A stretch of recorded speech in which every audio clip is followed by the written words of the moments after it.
이미 다른 나라에 전해져 가지고 많은 사람들을 구제하고 있잖아요. 가난으로부터.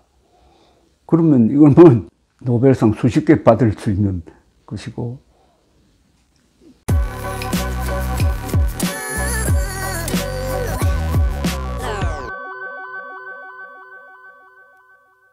제가 외국의 학자들을 많이 만나보는데요.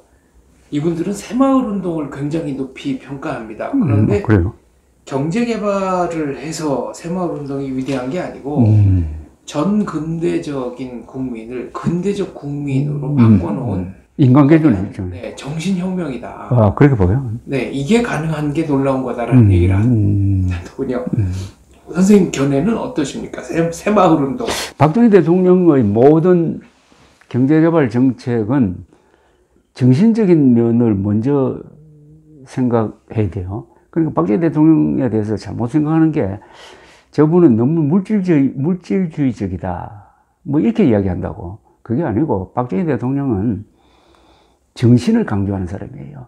그래서 자조정신을 그렇게 강조를 하고 자조정신이 있어야 자립경제 만든다. 이렇게 한 것 아닙니까?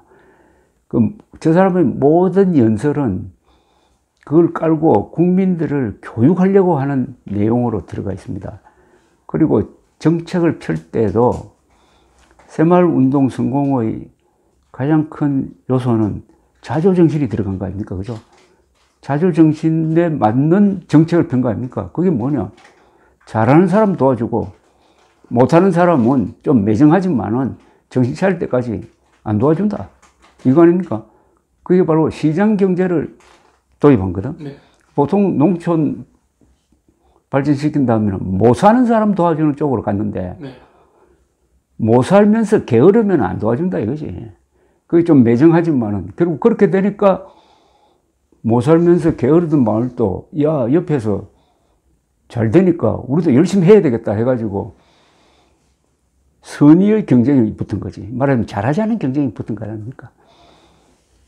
그 다음에 여기 이제 소득. 목표는 뭐냐? 그럼 새마을운동해서 목표가 있어야 될 거 아니냐? 그건 소득 증가지. 소득. 구체적으로 연결시키는 거죠. 우리도 한번 잘 살아보세요. 그렇죠. 소득. 뭐를 하더라도 소득이 늘어야지. 소득 안 느는 정신운동은 그냥 공허하고 헛돌고 말장난으로 끝나잖아요. 그러니까 새마을운동의 성공은 정신혁명과 소득 증가가 결합되었고 그걸 통해서 농촌사회에서 진짜 민주화가 이루어진 것 아닙니까? 농촌 마을마다 모임이 만들어지고 거기서 지도자를 뽑고 농촌 새마을운동의 성공 비결이 지도자거든.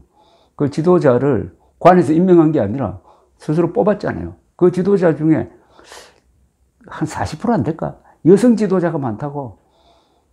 우리 역사상 여성이 앞장서가지고 마을 사람들을 독려하고 해가지고 다리 놓고 길 닦고 마을 회관 만들고 한 게 언제 있었어요? 진정한 여성 해방이 이루어지고 풀뿌리 민주주의가 거기서 이루어졌거든. 그게 나중에 이제 도시 새마을운동으로 오고. 이 부분을 아마 외국에서 상당히 높게 평가하는 모양인데. 네.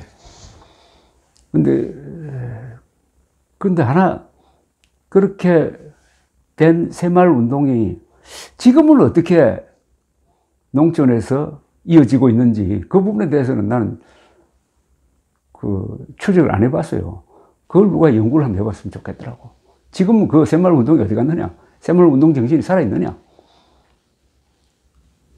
그 관리들 이야기 들으면은 지금도 무슨 어려운 일이 있을 때 새마을운동 조직이 와가지고 제일 열심히 도와주고 그리고 뭐 인터뷰해서 자랑하는 거 이런 거 안 하고 싹 사라진다고 그러더라고. 가장 고맙게 생각하더라고. 지금도 그 정신이 살아있다는 이야기인데. 그러니까 근면자조 협동의 정신이 살아있는 거네요. 그래서 그 후속, 그러면 새마을운동이 70년대, 80년대 반짝하고 끝났느냐. 그 뒤에 이게 어떤 유산을 남겨서 어느 나라에는 이게 어떻게 발전이 되고 하는 거는 앞으로 잘 한번 추적 한번 해보세요. 네, 그게 궁금하다고. 그리고 르완다. 네. 그 학살을 딛고 나라를 재건하고 있는 르완다 대통령이 박정희 그 새마을운동을 배운다면서요? 네, 그래서 매달 마지막 토요일은 국민이 나와서 집 앞 쓸기 운동 그러니까, 하고 새마을 내 집 앞 내가 쓴다. 네. 예. 그 새마을운동 하면서 구호 좋게 만든 게 많아요. 구호 만든 게. 박정희 대통령이 새마을운동 노래도 만들고 나의 조국 군가도 작사 작곡했지만은 이분이 이 음악의 중요성을 안 분이야. 네. 그러니까 박정희 대통령이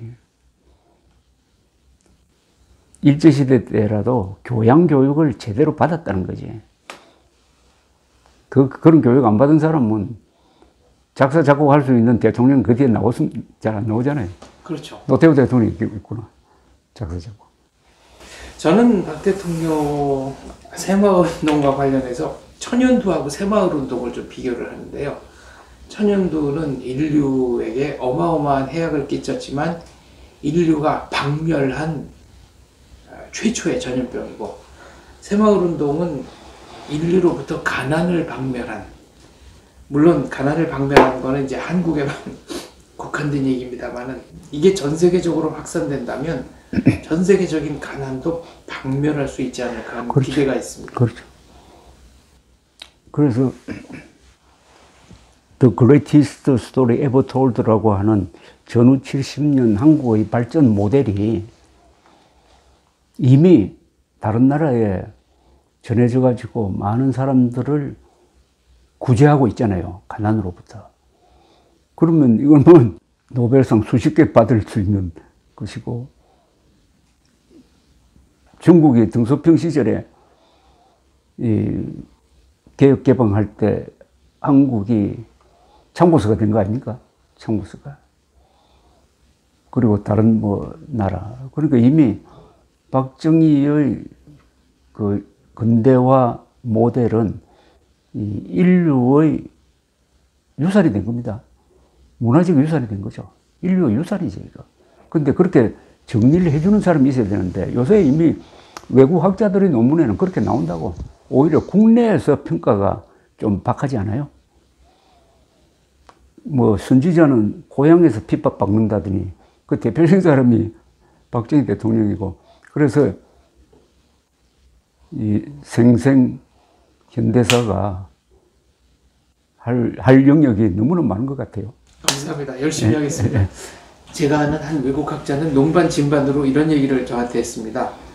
30년 전에 전 세계에서 일본 사람 우습게 하는 사람은 한국 사람밖에 없었고 2020년대 전 세계에서 한국 사람 우습게 하는 사람은 한국 사람밖에 없었고, 하하, 그 명언이네. 네, 얘기를 해서 제가 아주 느끼는 점이 많았습니다.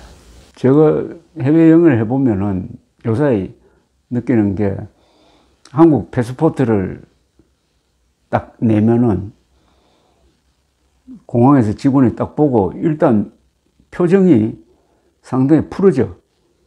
거기 있으면 사람 완전 딱딱하잖아요. 그죠? 이거 그렇죠. 뭐 밀수범도 잡아야 되고 마약 범죄자도 잡아야 되는데 딱 보고 한국 여권이면 또 말을 걸려고 그래요. 왜 그럴까? 그리고 우리 지금 패스포트 이 파워 랭킹이 세계에서 1등 아니면 2등이거든요. 네. 일본과 한국이. 그러니까 비자 없이 갈 수 있는 나라 수에서. 그 사람들한테 물어보니까 간단하더구만. 우리가 쓰고 있는 물건이 다 메이드 인 코리아다 이거지.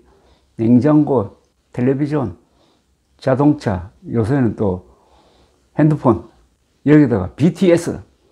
너무나 친숙하고 또 최고 제품이니까 좋아할 수밖에 없다 이러더라고. 근데 그 뿌리가 상당 부분 중화공업 건설, 유신 때의 중화공업 건설에서 삭을 틔운 것 아니겠습니까? 자동차도 그렇고 전자산업도 그렇고. 알겠습니다. 네. 해야 될 일이 많은 만큼 열심히 하겠습니다. 다음번에는 선생님 모시고 박정희 대통령, 눈물의 박정희, 아주 구체적인 장면 하나하나 가지고 얘기를 하면 좀 더 재밌는 얘기가 좋죠. 많이 나오죠. 무궁무진하지. 네. 이승만 박정희 이야기는 무궁무진합니다.